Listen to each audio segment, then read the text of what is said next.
ఓం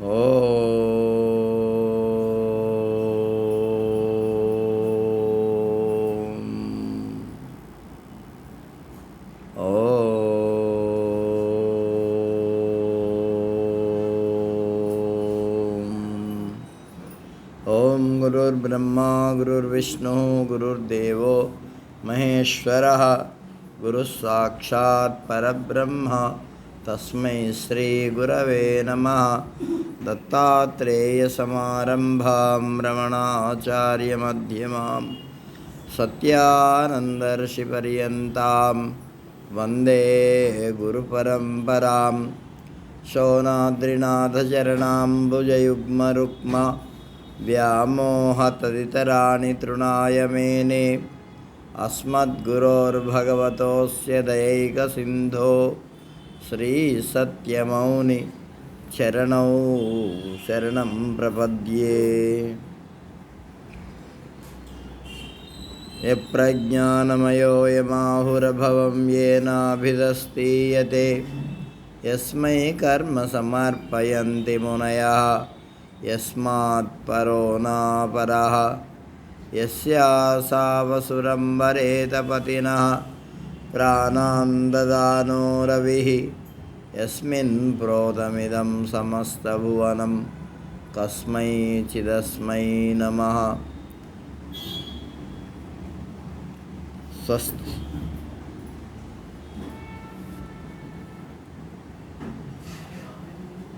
సద్గురుదేవుల చరణారవిందాలకు ప్రణామాలు అర్పిస్తూ ఇవాళ 13వ రోజు శ్రావణ మాసంలో మెల్లమెల్లగా సగానికి వచ్చేస్తున్నాం. మనం ముండకోపనిషత్తు గురించి తెలుసుకుంటున్నాం. ముండకోపనిషత్తులో చెప్తున్నారు, నిన్న మనం తెలుసుకున్నాం, ఈ యజ్ఞయాగాది కర్మల వలన వచ్చేటటువంటి ఫలితములన్నీ కూడా కొంతకాలమే ఉంటాయి, పూర్తి సుఖాన్ని ఇవ్వవు. ఇప్పుడు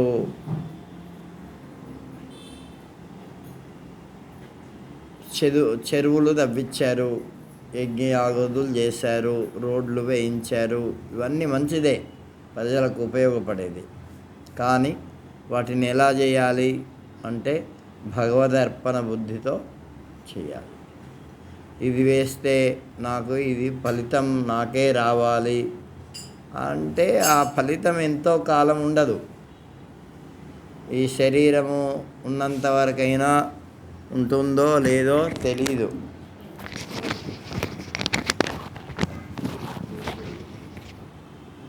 ఈ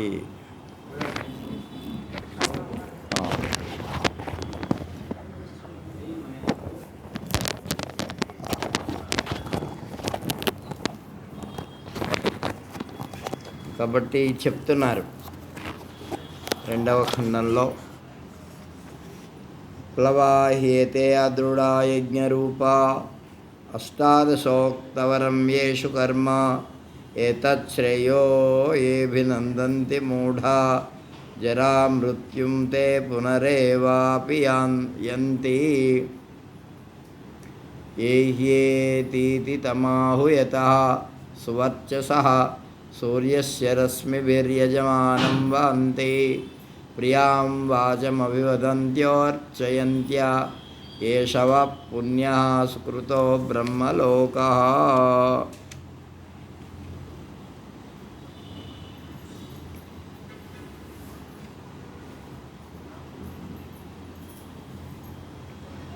ఈ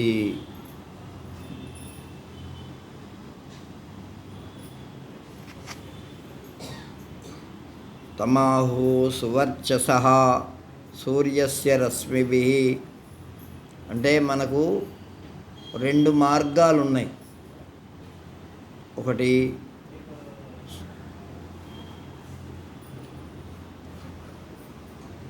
చాంద్రమానం, ఒకటి సూర్యమానం. ఈ ఉత్తరాయణ మార్గంలో వెళ్ళేటటువంటి వాళ్ళు మనకు భగవద్గీతలో 8వ అధ్యాయంలో ఈ విషయం గురించి చెప్పారు. అయితే భగవద్గీతను మనం సక్రమంగా అధ్యయనం చేస్తే మన ఉపనిషత్తుల యొక్క సారమంతా దాంట్లోనే ఉంటుంది.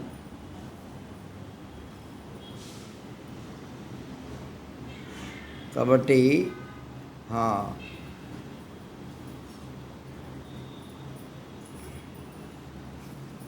ఏం చెప్తున్నారంటే, ఈ కర్మకాండ ద్వారా ఏదైతే చేసి మనం యజ్ఞయాగాదులు చేసిన తర్వాత వచ్చేటటువంటి ఫలితం ద్వారా మనము చంద్రలోకం వెళ్తాం, కొంత సూర్యలోకం వెళ్తారు. ఏమి కోరకుండా చేసేటటువంటి వాళ్ళు బ్రహ్మలోకం వెళ్తారు. అక్కడ వెళ్ళిన తర్వాత అక్కడ ఉండేటటువంటి, అందుకే మన భగవద్గీతలో గీతా మహాత్మ్యంలో చంద్రలోకం అవాప్నోతి వర్షానామయుతం ధ్రువం అని ఇలా ఫలితాన్ని చెప్పారు. కాబట్టి ఆ విధంగా వాళ్ళు ఆయా మార్గాల ద్వారా వెళ్తారు. వెళ్ళి అక్కడ చంద్రలోకంలో ఉండేటటువంటి ఆ భోగములను అనుభవిస్తారు. తర్వాత మళ్ళీ తిరిగి ఇక్కడికే వస్తారు, భూలోకానికి రావాల్సిందే. క్షీణే పుణ్యే మర్త్యలోకం విశంతి అంటే అక్కడ ఎంతకాలము ఉంటామనేది మన పుణ్యాన్ని బట్టి వాళ్ళు నిర్ణయిస్తారు. తర్వాత మళ్ళీ పుణ్య సుకృతో బ్రహ్మలోక, అంతకంటే ఎక్కువ పుణ్యం చేసుకున్నారనుకోండి వాళ్ళు బ్రహ్మలోకానికి వెళ్తారు. అర్చిరాది మార్గముల ద్వారా వెళ్తారు అని.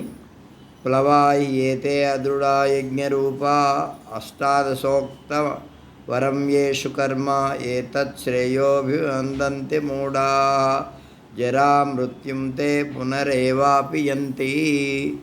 ఇక్కడ ఏం చెప్తున్నాడంటే, మళ్ళీ ఈ కర్మలన్నీ చేసుకున్న తర్వాత,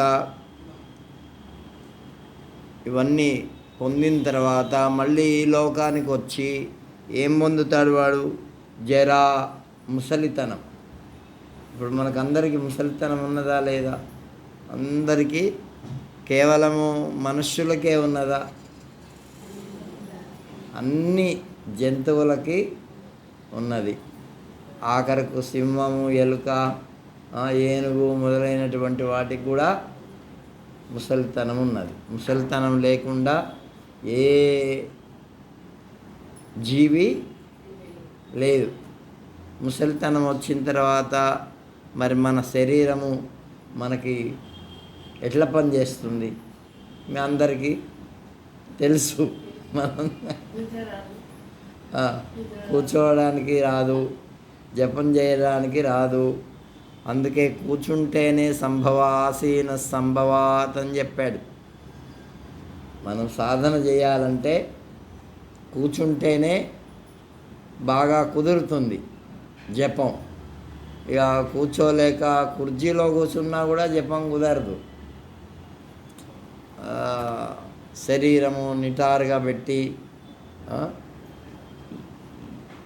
అట్లా జపం చేయాలంటే కింద ఒక ఆసనం వేసుకొని దాంట్లో కూర్చోవలసిందే.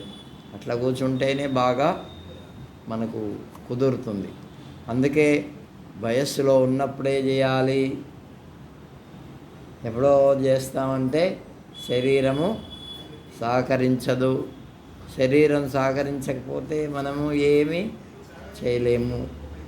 తిన్నది కూడా అందుకే చెప్పారు, మనుష్యానందము ఒకటి ఉన్నది, బ్రహ్మలో దేవానందం ఉన్నది, బ్రహ్మలోకానందం ఉన్నది, అవన్నీ. అయితే మనుష్యానందం ఎటువంటిది అంటే ఆతిష్టో బలిష్టో దృఢిష్ట, వాడు బాగా అన్ని అవయములు సక్రమంగా ఉండి ఏ లోపం లేకుండా తిన్నది బాగా అరిగి ఏమి ఏ పనైనా చేయగలిగేటటువంటి శక్తి సామర్థ్యములు ఉన్నటువంటి వాడికి అది మనుష్యానందం. కొంతమంది చిన్న వయసులోనే ఇంకా ఏవో ఇబ్బందులు పడుతుంటారు, అది వేరే విషయం. ఏ ఇబ్బంది లేకుండా ఉండేటటువంటి వాడు మరి అట్లా, అది మనుష్యానందం. అటువంటి 100 ఆనందములైతే ఒకటి పితృలోకానందం. అట్లాంటివి మళ్ళీ 100 అయితే బ్రహ్మలోకానందం అని ఇట్లా చెప్పినారు, దేవానందము అని. కాబట్టి అవి ఎన్ని ఉన్నా ఆత్మజ్ఞానం లేకపోతే మళ్ళీ తిరిగి ఇక్కడికి రావాల్సిందే, మళ్ళీ జన్మనెత్తాల్సిందే. మన కర్మలను బట్టి ఆయా జన్మలు వస్తాయి. ఆ కర్మలను బట్టే మనకు బంధువులు కలుగుతారు, మన కొడుకులు కలుగుతారు, బిడ్డలు కలుగుతారు, భర్త భార్య ఇటువంటి వాళ్ళందరూ కూడా సమకూడుతారు మన కర్మను బట్టే. ఇక అరే ఇట్లా వచ్చింది అట్లా వచ్చింది అనుకుంటే నీ కర్మ వల్ల వచ్చినాయి వాళ్ళని, దాన్ని మనం తప్పించుకోవడానికి లేదన్నమాట. ఒకవేళ ఏదన్నా చేసి తప్పించుకోవడానికి ప్రయత్నం చేస్తే ఏంటి, ఇది అది మళ్ళీ రెండో మళ్ళీ అనుభవించాలా? అర్థం కాలే. కాబట్టి ఈ జన్మలో ఇప్పుడు తప్పించుకుంటాం అనుకో, ఏదో ఆత్మహత్య చేసో ఇంకేదన్నా చేసో, లేకపోతే వాళ్ళ ఇట్లా ఈ కర్మల నుంచి తప్పించుకోవడానికి ప్రయత్నం చేస్తాం. ప్రయత్నం చేస్తే మళ్ళీ వచ్చే జన్మలో దాన్ని అనుభవించాల్సిందే. కాబట్టి అదే చెప్తున్నాడు, ఏతచ్శ్రేయో అభినందంతి మూఢాః. ఇదే శ్రేయస్సు అనుకుంటారు. ఈ లోకంలో ఉండి ఈ కర్మలు చేస్తూ ఈ భార్యాబిడ్డల్ని పోషిస్తూ ఇవన్నీ, అంటే ఇవి చేయాల్సిందే నీ ప్రారబ్ధాన్ని బట్టి, చేయకుండా ఉండడానికి లేదు. కానీ ఇవే పరమార్థం అని అనుకోకూడదు. దీనికంటే ఒకటి, ఇప్పుడు ఇదంతా ఎలాంటిది అంటే స్వప్నంలో వచ్చినటువంటి కళ లాంటిది అని చెప్పారు. ఏంటి కళలు అన్నీ ఉన్నాయి, అందరికీ మనం భోజనాలు పెడుతున్నాము, వాళ్ళు తింటున్నారు వీళ్ళు తింటున్నారు, అన్నీ పెడుతున్నాము, మనకు పెద్ద సంపద వచ్చింది, పెద్ద పెద్ద కార్లలో తిరుగుతున్నాము, విమానాల్లో తిరుగుతున్నాము. ఒక 5 నిమిషాలు అయిన తర్వాత అవన్నీ ఏమన్నా ఉన్నాయా? ఇది కూడా అలాంటిదే అని. అయితే మనకు అన్నీ కనిపిస్తున్నాయి కదా స్వామి, ఎట్లాగా అంటే నువ్వు చనిపోయిన తర్వాత ఏమన్నా ఉన్నాయా? ఏమి, అది దీర్ఘమైంది, ఇది దీర్ఘమైంది. అది దాన్ని ఒక మచ్చుకు చూపించినారు మనకు, ఆ కళ ఎలా ఉంటుందో. అది చూపించకపోతే ఇది కళ అని చెప్తే నమ్మరు కదా. కాబట్టి కళ అలాంటిది, కళ లాంటిది కానీ నిక్కము కాదు ఇది అని చెప్పినారు. కాబట్టి జర ఈ శరీరానికి ఏమొస్తుంది? ముసలితనం. తర్వాత ఈ శరీరానికి మృత్యువు కూడా వస్తుంది. కాబట్టి కాయక్లేశ భయాత్యజేత్. కాబట్టి ఇంకా ఏం చెప్తున్నాడంటే దీంట్లో, అవిద్యయా మంతరే వర్తమానాః స్వయం ధీరా పండితం మన్యమానాః. ఎవరెవరైతే కొద్దిగా పెద్ద పండితులై ఉంటారో, పెద్ద పెద్ద కర్మలు చేస్తారో, మేము ఇంత గొప్పవాళ్ళం అంత గొప్పవాళ్ళం, ఇన్ని పనులు చేస్తాము, ఇటువంటి యజ్ఞయాగాదులు చేస్తాము అని అనుకుంటారు. అంటే వాళ్ళే మేమే గొప్పవాళ్ళము పండితులము అని అనుకుంటారు. కానీ నిజంగా వాళ్ళు పండితుల జ్ఞానం కలిగినటువంటి వాళ్ళ అంటే కాదు. జగన్యమాన పర్యంతి మూఢ. మూఢులైనటువంటి వాళ్ళు అలా అనుకుంటారు. నాకు ఇంత వచ్చు, నాకు ఇంత ఉన్నది, అంతా ఉన్నది. ఇప్పుడు 17వ అధ్యాయంలో భగవంతుడు మనకు చెప్పాడు వాడు ఎలా ఉంటారో. ఏమిటి 16వ అధ్యాయంలో కూడా చెప్పారు వాడు. కాబట్టి అభిమానము, దంభము, అసూయ ఇవన్నీ కలిగి ఉంటాడు వాడు. నేనే గొప్పవాడిని అనుకుంటాడు. నాకంటే గొప్పవాడు ఈ లోకంలో ఎవరు లేరు అనుకుంటాడు. కానీ అవన్నీ ఏమిటి? ఈ శరీరానికి సంబంధించినవి, ఇక్కడికి సంబంధించినవే. వాడికి పరలోకంలో పనికి రావు. అంధేనైవ, ఎట్లాగా మరి తక్కిన వాళ్ళు కూడా వాళ్ళని అనుసరించి వెళ్తున్నారు కదా. అంటే ఇప్పుడు ఒక గుడ్డివాడు ఉన్నాడు అనుకో, వాడిని చేతి పట్టుకొని మరొకడు పోతే వాడు కూడా ఎక్కడ పడతాడు? ఏదో ఒక గోతిలో పడిపోతాడు. కాబట్టి గుడ్డివాడు తీసుకుపోయినట్టుగా వీళ్ళందరూ పోతున్నారు. ఏ విధంగానైతే ఈ గొర్రెలు ఉన్నాయి, గొర్రెలు ఒకటి పోతుంటే దాని వెనుక పోతూ ఉంటారు కదా. ఈ లోకంలో ఉండేటటువంటి వాళ్ళు కూడా అట్లాగే మరి ఒకరి తర్వాత ఒకరు, మేము పెళ్లి చేసుకున్నాము, పిల్లలు కన్నాము, తర్వాత మీరు కూడా కనండి, ఇట్లా మనం మన సంసారాన్ని ఇలా పెంచుతూనే ఉన్నాం. ఒక్క కొడుకు కన్నా ఏమి ఆమె చూడాల చెప్పినట్టుగా అలర్కడికి వేదాంతం బోధిస్తుంది ఆమె. బోధించి వాడు ఈ సంసారంలో ఉండకుండా ఆయన పరబ్రహ్మాన్ని తెలుసుకోవడానికి పంపించేస్తుంది. ఏమి అట్లా పంపించేటటువంటి తల్లిదండ్రులు ఎవరైనా ఉన్నారా ఇప్పుడు? ఎవరు? నేను చేసుకున్నాను, సంసారంలో ఉన్నాను, ఇవన్నీ చేశాను, నువ్వు కూడా చెయ్యి అని. అంటే జ్ఞానం కలిగేదానికి ప్రయత్నం చేసేటటువంటి వాళ్ళు చాలా తక్కువ. కాబట్టి ఈ విధంగా వేదకర్మలు చేస్తూ ఉంటారు. అంధేనైవ, ఎట్లాగైతే గుడ్డి వాళ్ళు తీసుకొని పోతే ఎక్కడో ఒక చోటు పడతారో ఇది కూడా అంతే అని చెప్తున్నాడు.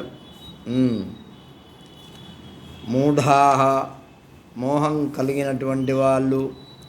ఇంకా ఏం చెప్తున్నాడు? అవిద్యాయాం బహుధా వర్తమానా, అజ్ఞానము చేత అనేక విధములుగా వాళ్ళు ప్రయత్నిస్తున్నారు.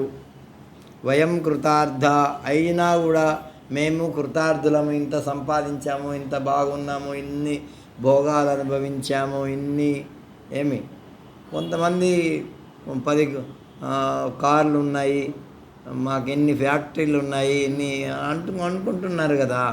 మరి అదంతా ఏమిటి? అది వాళ్ళు ఆనందాన్ని పొందుతున్నారా లేదా? పొందుతున్నారు. కానీ దాంట్లో కూడా ప్రాబ్లమ్స్ ఎన్నో ఉన్నాయా లేదా? ఎంత అంటే అందుకే చెప్తుంటారు కదా, ఎంత చెట్టుకి అంత గాలి. కాబట్టి ఇట్లా అనేక విధములైనటువంటి కష్టాలు కూడా ఉంటాయి. డబ్బు ఉంటుంది, డబ్బును బట్టి ఏముంటుంది? కష్టం కూడా, దానికి తగినటువంటి ఇబ్బందులు కూడా ఉంటాయి. కాబట్టి రిస్కు.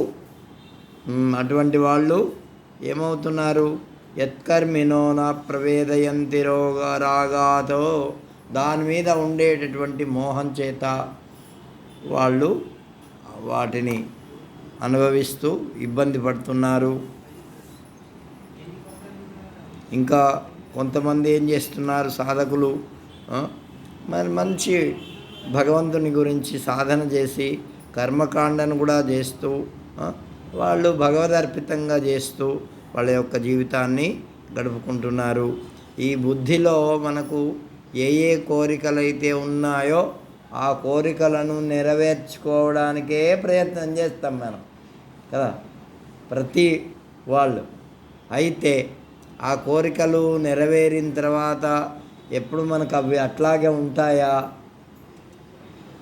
ఇప్పుడు మనము ఒక లడ్డు తినాలనుకున్నాము, దానికి పని చేసాము, లడ్డు ఎట్లాగో చాలా కష్టపడి సంపాదించుకొని తిన్నాము. తిన్న తర్వాత అట్లే ఉంటుంది అది. మళ్ళీ నెక్స్ట్ అదే పరిస్థితి.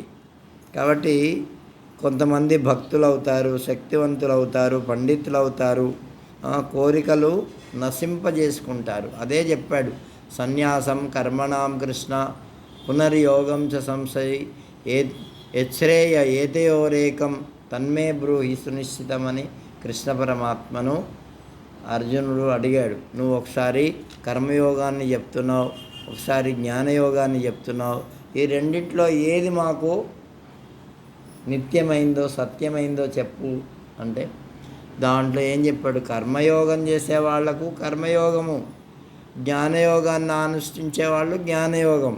ఈ ఐదవ అధ్యాయంలో కూడా భగవంతుడు ఏం చెప్పాడంటే, సాంఖ్యయోగౌ పృథగ్బాలా ప్రవదంతిన పండితా ఏకమప్యాస్థిత సమ్యక్ ఉభయోర్విందతే ఫలం. సాంఖ్యయోగౌ పృథగ్బాలా, సాంఖ్యం అంటే జ్ఞానం, జ్ఞానయోగాన్ని ఆచరించేటటువంటి వాళ్ళు, ఈ భక్తి యోగాన్ని ఆచరించేటటువంటి వాళ్ళు, యోగ మార్గంలో మరి భగవంతుని గురించి సాధన చేసేవాళ్ళు ఏమవుతారయ్యా అంటే, వాళ్ళు కూడా చిట్ట చివరకు పొందేది అదే. కానీ అజ్ఞానులైనటువంటి వాళ్ళు ఇవి రెండు వేరు వేరు అంటారు. భగవదర్పణ బుద్ధితో చేస్తే మనకు సుఖం ఒకటే. ఇక లేదు మనకే రావాలి అనే కోరికతో చేస్తే అవి వస్తాయి, రాకుండా పోవు.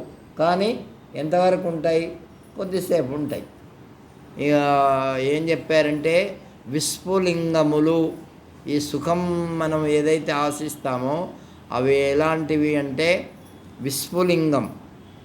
విస్ఫులింగం అంటే ఈ మనం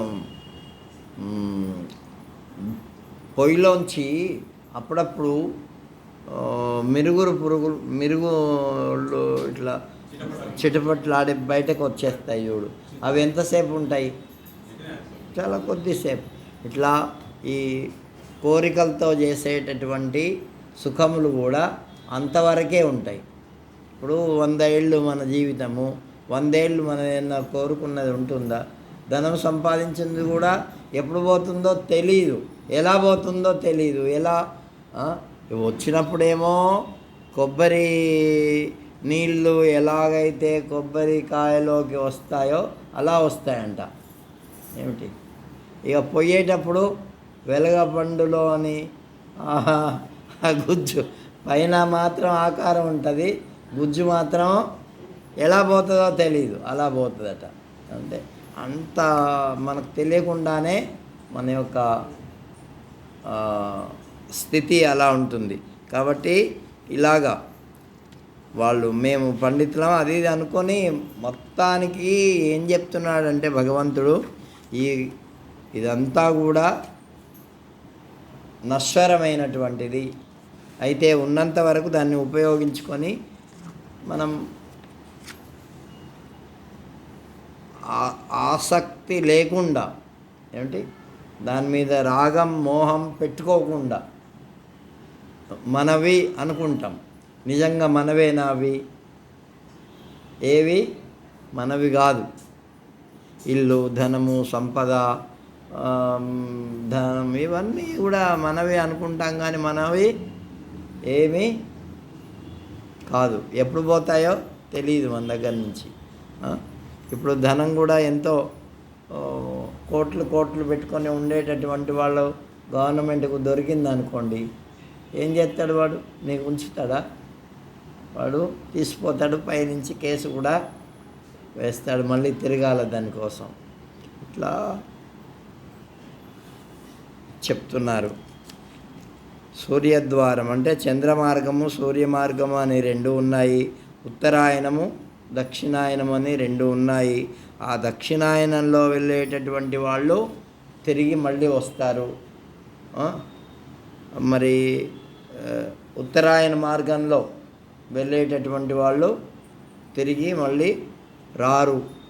అంటే జ్ఞాన మార్గంలో శరీరం వదిలిపెట్టి వెళ్ళేటటువంటి వాళ్ళు రారు. అజ్ఞాన మార్గంలో ఈ శరీరాన్ని వదిలిపెట్టి వెళ్ళేటటువంటి వాళ్ళు మళ్ళీ తిరిగి. అయితే మరొక విషయం ఇక్కడ ఏం చెప్తున్నారంటే చిత్రమైనటువంటిది, ఇప్పుడు ఇంతమంది రోజుకి ఎంతో వేల మంది చనిపోతున్నారు కదా, మరి వేల మంది పుడుతున్నారు. ఈ చనిపోయిన వాళ్ళు ఎక్కడికి పోతున్నారు? ఏమి ఏమి ఎట్లా పుడుతున్నారు కదా, ఎట్లా అంటే దానికి ఏం చెప్పిందంటే పద్మపురాణంలో చెప్పింది. ఇప్పుడు చనిపోయినటువంటి వాళ్ళందరూ కూడా ఆకాశానికి పోతారట, పైకి జీవులన్నీ పోయి అక్కడ మేఘాల్లో కలిసిపోతారట. కొంతమంది పితృదేవతలుగా పోతారు, మేఘాల్లో కలిసిపోయి అక్కడ వర్ష రూపంలో వాళ్ళందరూ కూడా మళ్ళీ భూమి మీద వర్ష రూపంలో నీళ్ళ రూపంలో వస్తారట. అందుకే పితృదేవతలందరూ కూడా నీరుతో సమానమైనటువంటి వాళ్ళు నీటి స్వభావం వాళ్ళది. కాబట్టి ఇట్లా వచ్చి అవన్నీ కూడా భూమిలో ఉన్నటువంటి సస్యముల యందు ప్రవేశిస్తారట. అంటే వడ్ల యందు, మినుముల యందు, పెసళ్ళ యందు, కందుల యందు, వీటిలో అన్నిట్లో వాళ్ళు ప్రవేశిస్తారు. ప్రవేశించి పెరుగుతారు. వాళ్ళు అవి అవుతారు, అవి ధాన్యం. అవి అయిన తర్వాత మరి మనుష్యులు ఆ ధాన్యాన్ని తింటారు కదా. మనుషులే కాదు, ఇంకా ఎన్నో జంతువులు తింటూ ఉంటాయి. అంటే వాటి యొక్క కర్మానుసారంగా అవి ఆయా. అందుకే మనం ఏమంటాం, ఇది నా వంతులో, నా భాగ్యంలో ఉందిరా ఇది, ఏదన్నా తినేటప్పుడు అంటామా లేదా? లేకపోతే కాబట్టి అట్లా తింటారు. తిన్న తర్వాత వాళ్ళు శరీరంలో మళ్ళీ ప్రేతస్సుగా తయారవుతారు. తయారై వాళ్ళు మళ్ళీ స్త్రీల యొక్క గర్భంలోకి వెళ్ళి మళ్ళీ ఉత్పత్తి. అంటే ఆ ఉత్పత్తి అయినటువంటి జీవులు ఆయా కర్మలను బట్టి ఏ జంతువు తినాలో, ఏ పక్షి తినాలో, ఏ మనుష్యుడు తినాలో, ఏ జీవి తినాలో అక్కడికి వెళ్ళిపోతాయి. అవి వాటి ద్వారా అవి మళ్ళీ పుడతాయి. పుట్టిన తర్వాత ఎంతకాలం ఉండాలో ఆ ప్రకారంగా వాళ్ళ కర్మను అనుభవించి మళ్ళీ మంచి చేసుకుంటే, ఇప్పుడు జంతువులు ఉన్నాయనుకో, పశువులు, పక్షులు, ఇవన్నీ అవి చేసుకున్నటువంటి కర్మను అనుభవిస్తాయే తప్ప మళ్ళీ కొత్తగా కర్మను చేయలేవు. అదే అవి ఎక్కడ పుడతాయో అక్కడ పుడతాయి, అంతవరకు అనుభవిస్తాయి, మళ్ళీ వెళ్ళిపోతాయి, మళ్ళీ మంచి జన్మ ఇట్లా వస్తుంది. అదే మానవుడు మరి అంటే మానవుడికి అనుకూలంగా, అంటే ధర్మాన్ని ఎలా చెప్పారో ఆ ప్రకారంగా వాడు నడుచుకొని అలా ఉంటే వాడికి మంచి జన్మలు వస్తాయి. ఇక దాని తద్విరుద్ధంగా అన్యాయం, అక్రమం, ఇతరులను ఇబ్బంది పెట్టడం ఇవన్నీ చేస్తే నికృష్టమైనటువంటి జన్మలకు, అంటే మానవుడుగా వాడు మళ్ళీ పుట్టాడు. ఏమవుతాడు? క్రిమి కీటకాలు, జంతువులు, వాటి ఇట్లా నీచ జన్మలకు వెళ్ళిపోతాడు. వెళ్ళిపోయి మళ్ళీ అక్కడ అది అనుభవించి మళ్ళీ వస్తాడు. ఇట్లా పైకి పోవడం, వర్ష రూపంలో కిందికి రావడం, ఈ చెట్లు యందు ఉండేటటువంటి ధాన్యాలు మొదలైనటువంటివి కావడం, మళ్ళీ జంతువులు వాటిని భక్షించడం, వాళ్ళు మళ్ళీ వాళ్ళ ద్వారా పుట్టడం, ఇట్లా జగచ్చక్రం జరుగుతూనే ఉంటుందంట. ఎంతకాలం జరుగుతుందంటే నువ్వు ఎంతకాలము భగవంతుణ్ణి తెలుసుకోలేవో, ఎంతకాలం అజ్ఞానంతో ఉంటావో అంతవరకు పుట్టడం, చావడం. అదే అందుకే శంకరాచార్యుల వారు ఏం చెప్పారు? పునరపి జననం, పునరపి జననం, పునరపి మరణం, ఇహ సంసారే బహుదుస్తారే కృపయా పారే పాహి మురారే. పునరపి జననం పునరపి మరణం. వాడు పుడతా ఉంటాడు, మళ్ళీ చేస్తూ ఉంటాడు, పునరపి మళ్ళీ వస్తుంటాడు, మళ్ళీ పోతుంటాడు. ఈ సంసారానికి ఎక్కడన్నా బ్రేక్ ఏమన్నా ఉన్నదా అంటే ఏదో ఒక బ్రేక్ పడాలా అంటే ఎట్లా పడుతుంది? ఏదన్నా మంచి కర్మ చేసి మంచి సాధువులు సత్పురుషులు సత్సంగము ఇది దొరికిందనుకో, దాంట్లో తెలుసుకొని మంచి చేస్తూ వాడు అట్లా మంచి జన్మను పొంది ఆ జన్మ సార్థకతను చేసుకొని అలా భగవంతుడి యందు లీనమవుతాడు. అది కాబట్టి అక్కడ ఈ జనన మరణాలు అనేటటువంటివి ఏమిటి కంటిన్యూగా వస్తూనే ఉంటాయి. అంటే ఇన్ని జీవులు ఉన్నాయే, ఎన్ని జీవులు చచ్చిపోతున్నాయో మనకేం తెలుసు చెప్పండి? ఈ మనుషులే కొన్ని కోట్ల మంది చచ్చిపోతుంటుంటారు. మన ఎన్నో కోట్ల మంది ఉన్నారు కదా, రోజుకి ఎంతమంది చచ్చిపోతున్నారు. తర్వాత ఇంకా ఈగలు దోమలు ఈ ఎలుకలు ఇవన్నీ ఎన్ని ఉన్నాయి? 84 లక్షల రకాలైనటువంటి జంతువులు ఉన్నాయి కదా, ఇవన్నీ చనిపోతూ ఉంటాయి, పుడుతూ ఉంటాయి. ఆ పుట్టినటువంటి ఇప్పుడు దానికి ఏం చెప్పారంటే పద్మపురాణంలో ఒక మాట చెప్పారు.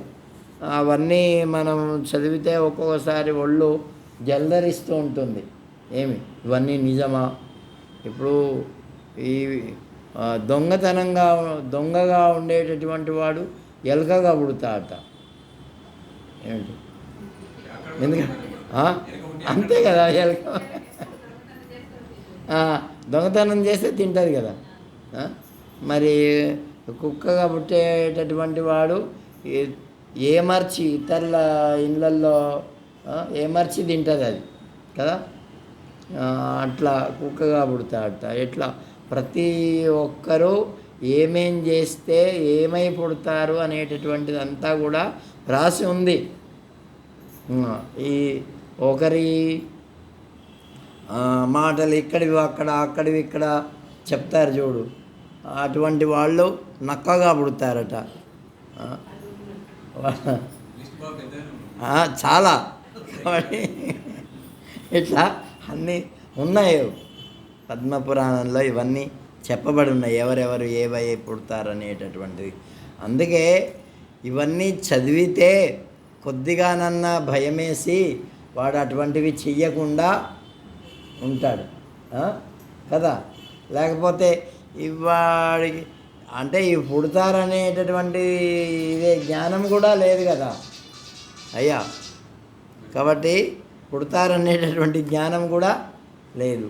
ఇట్లా పిల్లులై పుట్టేవాళ్ళు ఎవరు, ముంగిసలై పుట్టేవాళ్ళు ఎవరు, ఇట్లా ఎన్నో రకాలైనటువంటివి ఉన్నాయి. కాబట్టి ఈ విధంగా ఇంకా వివరంగా చెప్పుకోవాలంటే ఇంకా చాలా ఉన్నాయి అవన్నీ. తర్వాత ఒకసారి దీంట్లో ఒక భార్యాభర్తలు ఉన్నారంట, రాజు రాణి. అయితే రాజుగారి దగ్గరికి ఒక స్వామీజీ వచ్చాయట.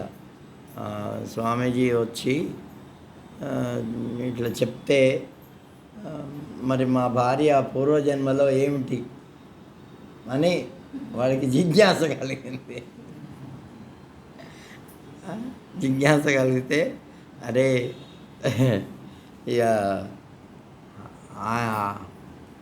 ఆయనకు స్వామీజీ చెప్పాట, అయ్యా మీ భార్య పూర్వజన్మలో ముంగీసగా ఉండింది అని చెప్పాట. ముంగీస ఏం చేస్తుంది? ఏం చేస్తుంది ముంగీస? తెలీదు. పాములను కొరికేస్తుంది ఎక్కువ. కాబట్టి పెద్ద పెద్ద వాళ్ళని ఎవరైతే ఉంటారో అటువంటి వాళ్ళను అని చెప్పి చెప్పాట. అంటే ఈయనకి అప్పటి నుంచి ఇక కొద్దిగా లోపల గిలి ఏర్పడింది. ఎవరికి?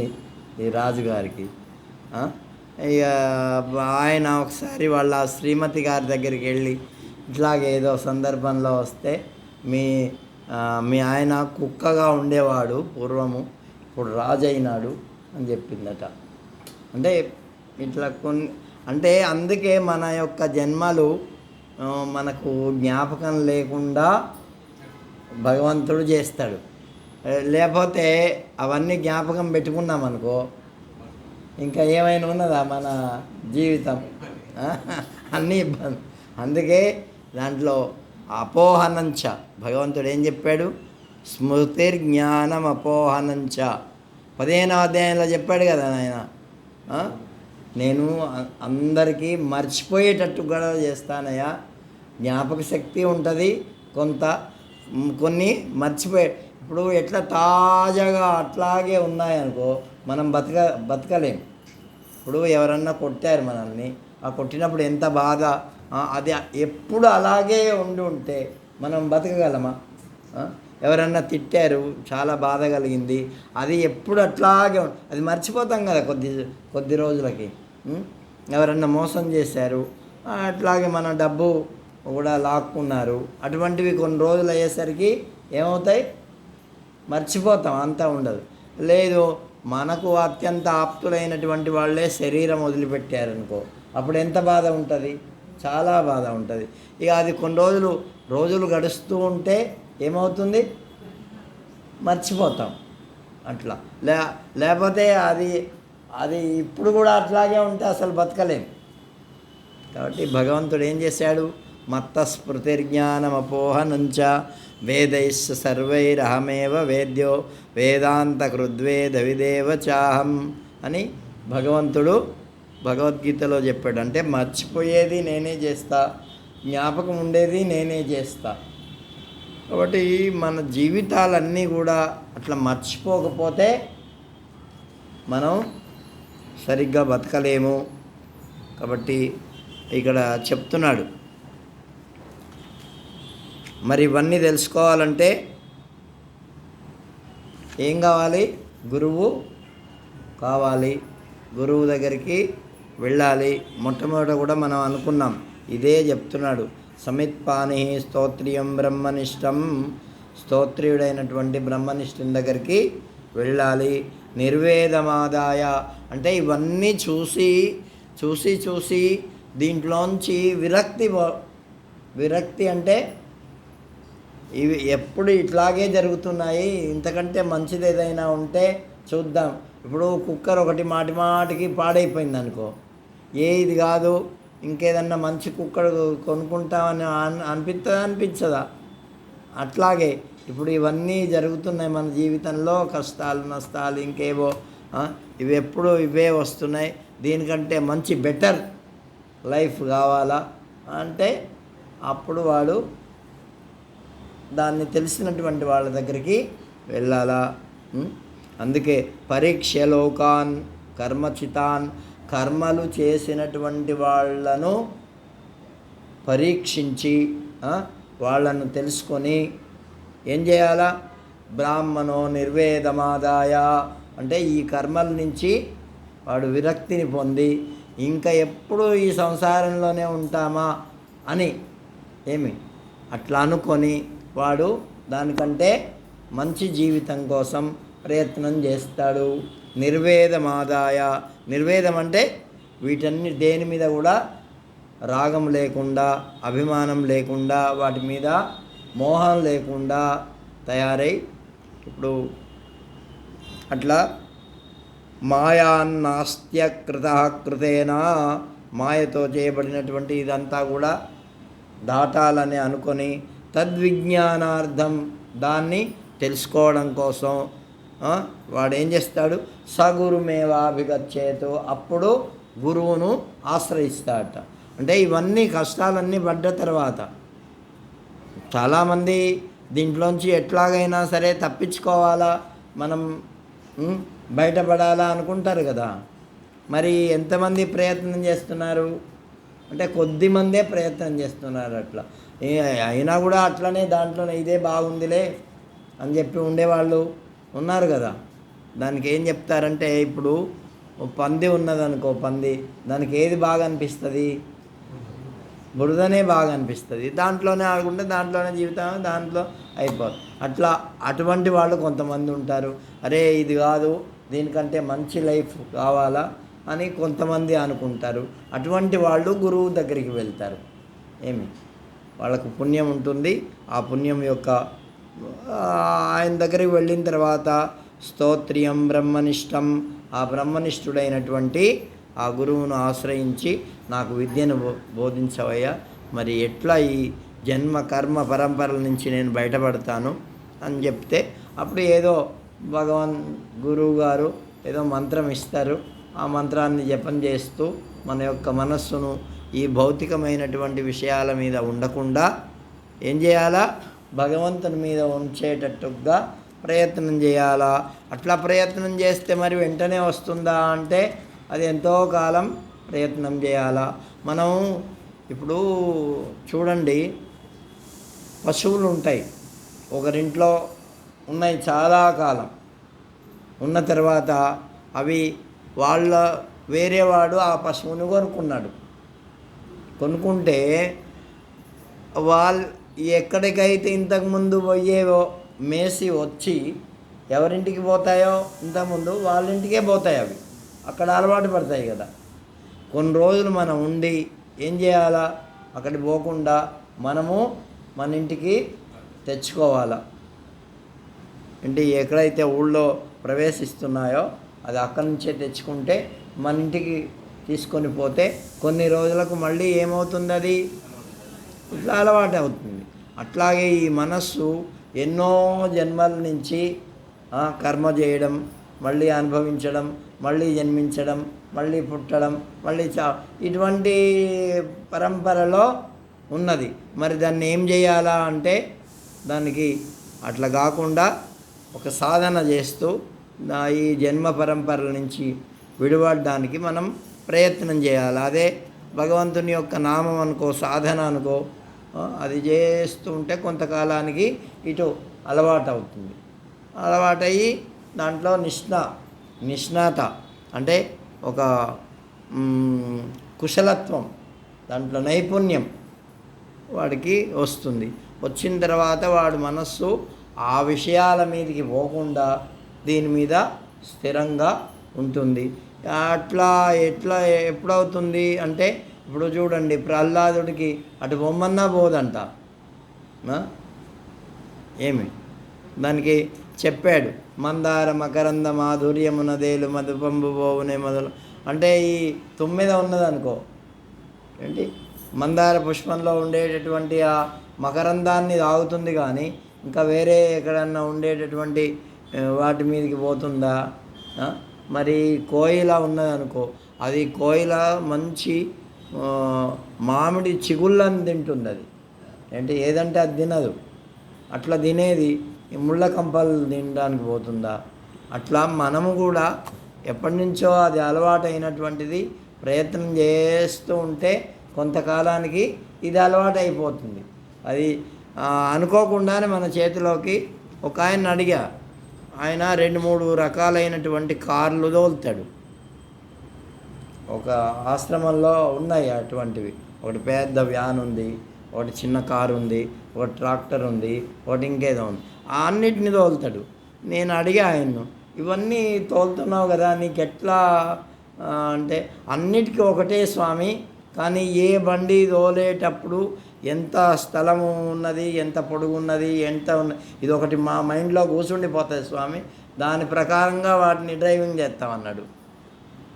ఇప్పుడు ఒకటి తోలేటప్పుడు మరొక దానికి అలవాటు కాదు కదా. చాలామంది ఒక స్కార్పియో తోలుతారనుకో, పెద్ద బండి, దాన్ని తోలితే అట్నే వాడి మైండ్లో అది సెట్ అయిపోతుంది. అరే నువ్వు ఇన్ని తోలుతున్నావు, నీకు ఎట్లా అలవాటయ్యా అంటే, ఏ బండి మీద ఎక్కితే ఆ మైండ్ సెట్ నాకు ఫిక్స్ అయిపోతుంది స్వామి అన్నాడు. అంటే అది కూడా అలవాటు ప్రకారం కదా, ఇది అలవాటు. కాబట్టి ఇట్లా భగవంతుని ధ్యానించాలా అంటే అంతే, ఆ సమయానికి అది వాళ్లకు సాధన చేసేటటువంటి వాళ్ళకి అట్లా మైండ్ సెట్ అయిపోతుంది అన్నమాట. అట్లా మనసు సెట్ అయిపోతుంది. అప్పుడు వాడికి ఇంకా దేని మీద ఉండదు. అందుకనే సమిత్ప అనేవాడు గురువు దగ్గరికి వెళ్ళి అవన్నీ నేర్చుకుంటాడు.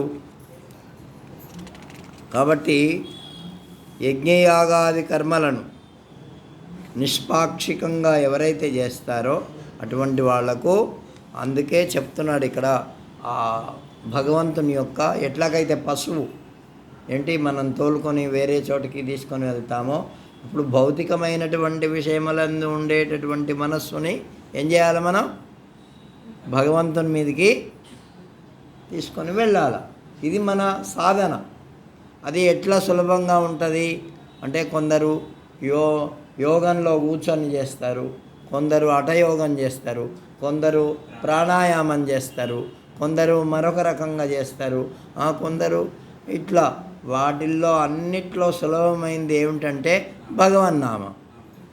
ఏంటి, నిత్యం నిరంతరం భగవన్నామం చేస్తూ ఉంటే మనం ఆటోమేటిక్గా ఏ పని చేస్తున్నా కూడా భగవంతుని యొక్క నామాన్ని మనం స్మరించుకోవచ్చు. ఏంటి, వాడు చేసేటటువంటి పని కూడా ఎవరికి, నేను భగవంతుని కోసం చేస్తున్నా. మనం ఎట్లా చేస్తాము, మా పిల్లల కోసం చేస్తున్నా, మా ఇంటి కోసం చేస్తున్నా, మా వాళ్ళ కోసం చేస్తున్నా అనే ఈ భావనే ఉంటుంది. కానీ భగవంతుని కోసం చేస్తున్నా అనేటటువంటిది ఉండదు కదా. అట్లా కొన్ని ఇప్పుడు దేవాలయాలు ఇట్లా మందిరాలు ఇవన్నీ ఉన్నాయనుకో, ఇది భగవంతుని కోసం ఆటోమేటిక్గా మన మైండ్లో సెట్ అయిపోతుంది. దీనివల్ల ఏది ఆశించం మనం. ఆశిస్తామా, ఇక్కడ సేవ చేస్తామా, ఏదన్నా ఆశించాం అంటే అటువంటి నిష్కామ కర్మ చేస్తూ కొద్దిగా చేస్తే మన ఇంట్లో ఉన్నప్పుడు కూడా అది కూడా భగవంతుని యొక్క సేవ అనేటటువంటి భావనతో మనం చేయగలుగుతాం. కాబట్టి ఈ విధంగా తస్మై సా విద్వాన్ ఉపపన్నాయ సమ్యక్, అట్లా ఆ గురువును ఆశ్రయించి ప్రశాంత చిత్తాయ శమాన్వితాయ, ప్రశాంతమైనటువంటి చిత్తం కలిగినటువంటి గురువును ఆశ్రయించి శమము దమము ఉపరతి తితిక్ష అన్ని గుణములతో కూడినటువంటి గురువును ఆశ్రయించి ఆయన ద్వారా అక్షర పురుషుడైనటువంటి అంటే నశించనటువంటి విద్యను నేర్చుకోవాలి. ఏంటి ఇదన్నీ, ఈ విద్యలన్నీ ఏమిటి, నశించే విద్యలు. ఇప్పుడు చూడండి, మనం ఎవరన్నా మంచి ఇంజనీర్ ఉన్నాడు అనుకో, ఆయన చనిపోయాడు, ఆ విద్య ఆయనతో పాటు వస్తుందా, అది ఇక్కడే బాయ్.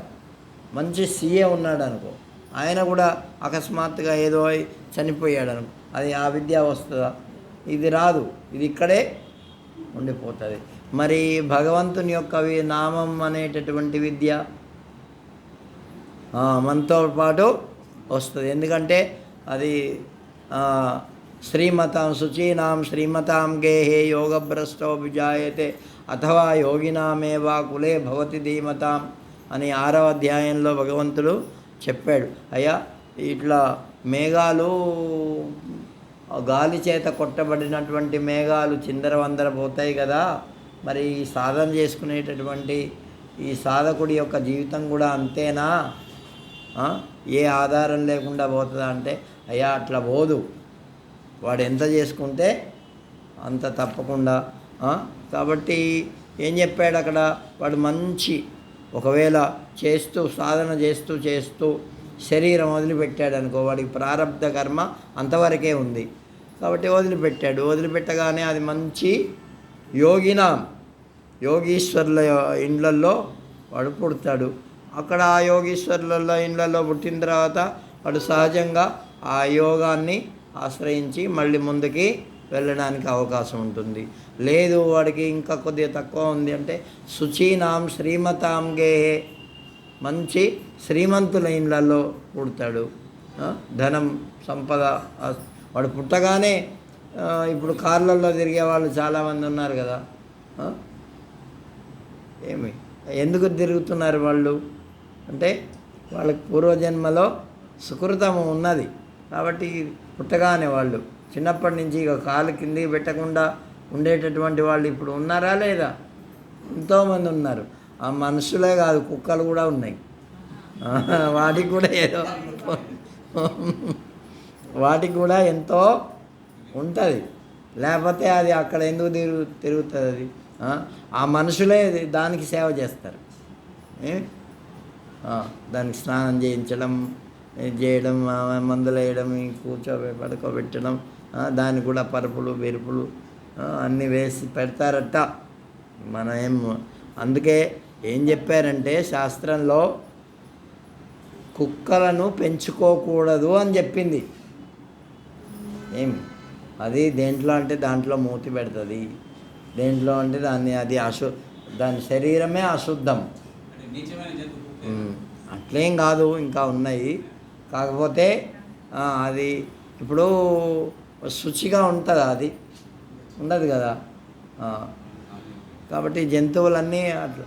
అయితే ఆవును మాత్రము శుచి అని మంచి జన్మ అంటారు.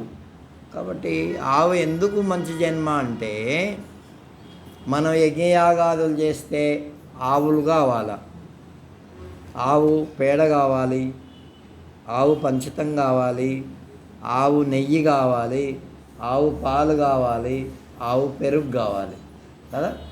ఈ 5 మనకు స్వర్గాది భోగములను ఇచ్చేటటువంటిది ఏమిటి? ఆవే. ఆవు వల్లనే ఇవన్నీ వస్తాయి. కాబట్టి మనం ఆవుని పూజిస్తాం. ఏమిటి? ఏదైతే మనకు ఉపయోగపడి మన జీవితానికి, మన ఊర్ధ్వలోకాలకు కూడా మంచి స్థితిని కలిగిస్తుందో దాన్ని మనం ఏం చేయాలా? పూజించాలా. అట్లా పూజనీయమైనటువంటిది గోవు. కాబట్టి ఇతరులు అట్లా అనుకోరు, వాళ్ళు యజ్ఞమే చేయరు, అటువంటి వాళ్లకు దాంతో పనేమున్నది? కాబట్టి యజ్ఞం చేసేటటువంటి వాడికి ఈ కుక్క లోపలికి రాకూడదు. అది అందుకని కుక్కను మనిషి పెంచుకోకూడదు అని చెప్పారు పెద్దవాళ్ళు. ఇప్పుడు పెంచుకుంటున్నారు కదా స్వామి. అంటే వాళ్ళ ప్రయోజనం వాళ్ళది, ఇక మనం ఏం చేస్తాం దానికి? వాళ్ళ స్వభావం, మనమేం చేయలేం. కాబట్టి కొన్ని జంతువులు ఉంటాయి, వాటిని పెంచుకుంటాం. కొన్ని జంతువులు ఉంటాయి పెంచుకోకూడనటువంటివి. కాబట్టి అట్లా జీవితంలో ఎన్నో రకాలైనటువంటి ఇవి ఉన్నాయి. అందుకే చెప్తున్నాడు, తస్మై సా విద్వాన్ ఉపపన్నాయ సమ్యక్ ప్రశాంత చిత్తాయ సమాన్వితాయ ఏనాక్షరం పురుషం వేద సత్యం ప్రోవాచ తాం తత్వతో బ్రహ్మ విద్యాం. ఆ పురుషుణ్ణి, అక్షరమైనటువంటి పురుషుణ్ణి మనం తెలుసుకోవాలి ఆ గురువును ఆశ్రయించి. కాబట్టి అటువంటి మనోనిగ్రహం, ఇంద్రియ నిగ్రహం కలిగి మరి భక్తి భావంతో ఎలా ఉంటామో అలా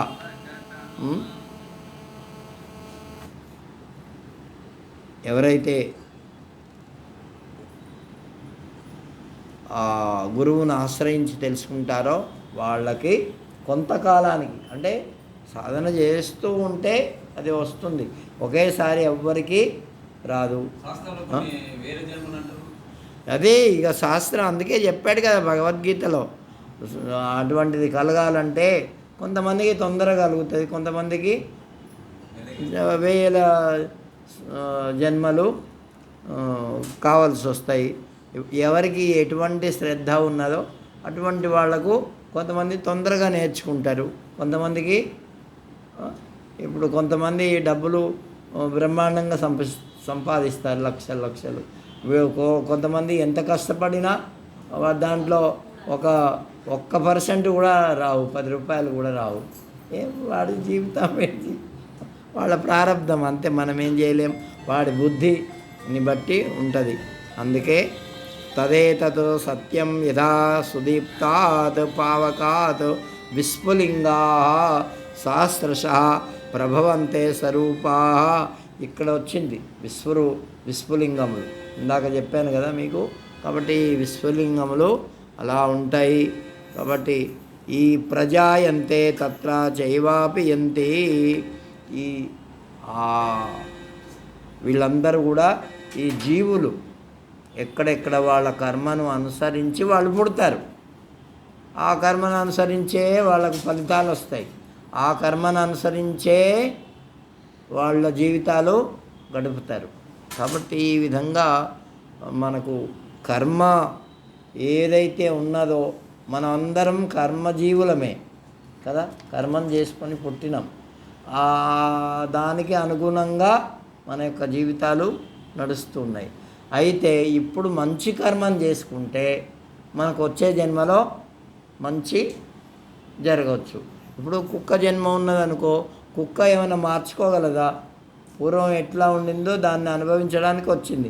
మళ్ళీ కొత్తగా కర్మ ఏం చేయదు. అది ఏం చేస్తుంది? దాని ప్రకారంగా అది కుక్క జన్మ ఎత్తిన తర్వాత మళ్ళీ ఏ జన్మ ఎత్తాలో దాని ప్రకారంగా అది జన్మ ఎత్తుతుంది. మనం అట్లా కాదు. మనకు బుద్ధి ఉన్నది, జ్ఞానం ఉన్నది, మంచి చెడు వివేచన ఉన్నది. దీన్ని బట్టి మనం ఏం చేయాలా?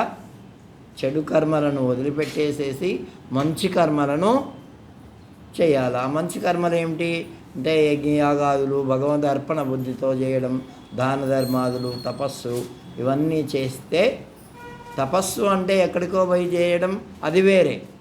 ఇక్కడ ఉండేటటువంటి ఇంట్లో కూడా తపోరూపకంగా చేయాలి. మనం ఏదైతే చేస్తున్నామో ఇవన్నీ తపస్సుగా భావించి భగవత్ సేవా రూపంలో భావించి నిష్కామంగా చేసినట్లయితే మనకు ఇదే తపస్సు అవుతుంది.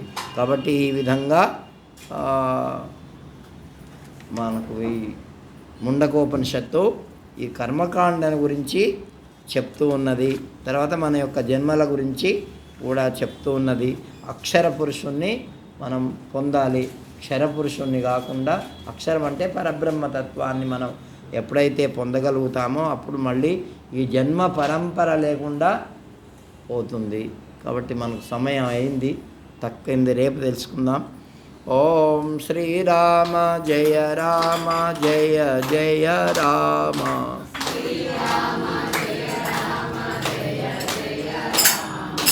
శ్రీరామ జయ రామ జయ జయ రామ.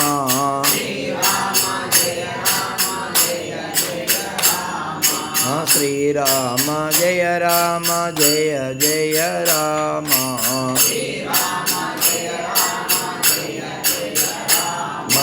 శ్రీరామ జయ రామ జయ జయ రామ.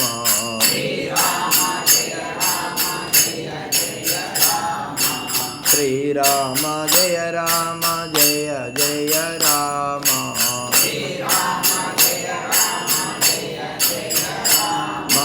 శ్రీరామ జయ రామ జయ జయ రామ.